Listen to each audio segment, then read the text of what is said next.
Give us a sense of the trade and investment linkages, and in order for us to actually see whether this idea of boycotting trade and Chinese goods is actually practical.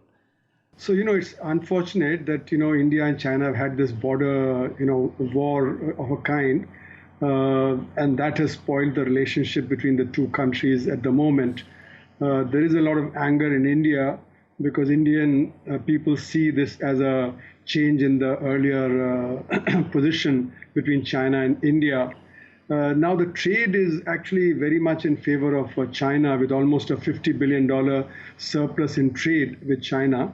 And it's a very multifaceted thing because, in a sense, not only are goods coming in, but also investment has been coming, especially into the new companies that are being set up in the e-commerce platform, etc.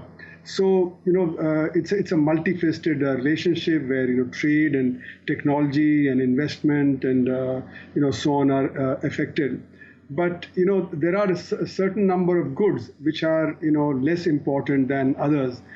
So China has become the supply hub, for a lot of goods, not only in India, but globally. And therefore, a boycott at this point of time can be only of a few kind of goods, but not of a large number of goods, because there are inputs into various things that India makes. For instance, medicines, 70 to 80% of the raw material comes from China.